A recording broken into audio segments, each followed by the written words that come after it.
J'aimerais te transmettre un message en te donnant des exemples. Parce que de nos jours, la sorcellerie a atteint une dimension extrêmement élevée. Voilà pourquoi il faut la main du Créateur pour pouvoir empêcher la popularisation, ou je peux l'appeler ainsi, l'envahissement de la sorcellerie. Je connais une communauté spirituelle qui regroupe des sorciers et des sorcières de plusieurs ethnies, ici à Pointe-Noire, dans l'un des arrondissements de Pointe-Noire.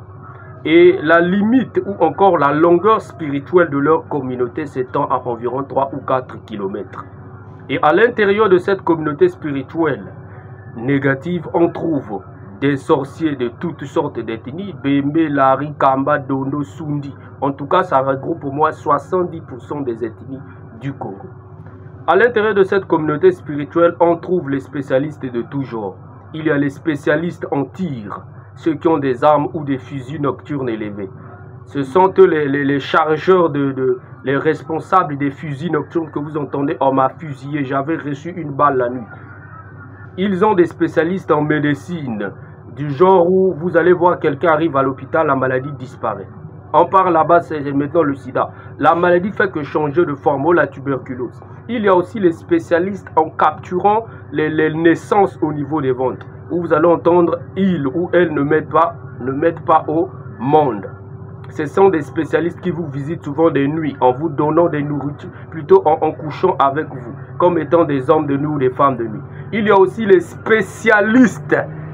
Et ces spécialistes-là sont chargés de quoi? D'initiation. C'est ceux qui vous nourrissent la nuit.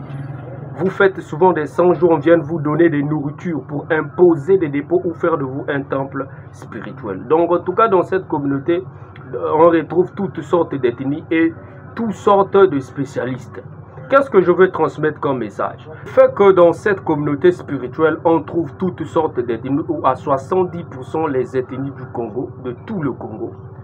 Ça signifie que lorsque un sorcier de votre famille, partisan donc de cette communauté spirituelle, prend votre dossier et le ramène dans sa communauté spirituelle, c'est tout le Congo qui est assis sur votre dossier. Ce qui signifie que vous pouvez prier, intercéder. Vous ne serez jamais libre parce que quoi? Votre dossier est entre les mains d'une communauté qui rassemble toutes sortes d'ethnies du pays. Pour cela, il faut de manière surnaturelle attaquer directement le démon que cette communauté vénère, ou les 5 premières entités ou 2 premières entités que vénère cette communauté spirituelle. Ces genres de communautés ont des représentants physiques, souvent des arbres ou des baobabs séchés dans le quartier. On ne le coupe jamais, mais il reste toujours là. Ces genres d'entités ont toujours une folle ou un fou que tous les voyous du quartier couchent avec. Ces genres de communautés, ça c'est physiquement, ont toujours, c'est-à-dire vous allez même vous-même lire toute l'étendue là où s'étend leur communauté.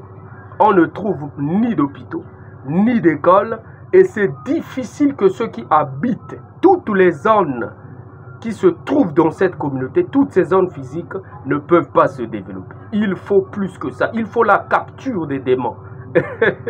C'était juste pour te dire que, pour t'ouvrir les yeux sur le monde spirituel et te montrer comment tu dois t'élever spirituellement, parce que nous sommes sur une terre minée d'avance. Je suis Mana Ngoya Gérate, le phénix de Kam.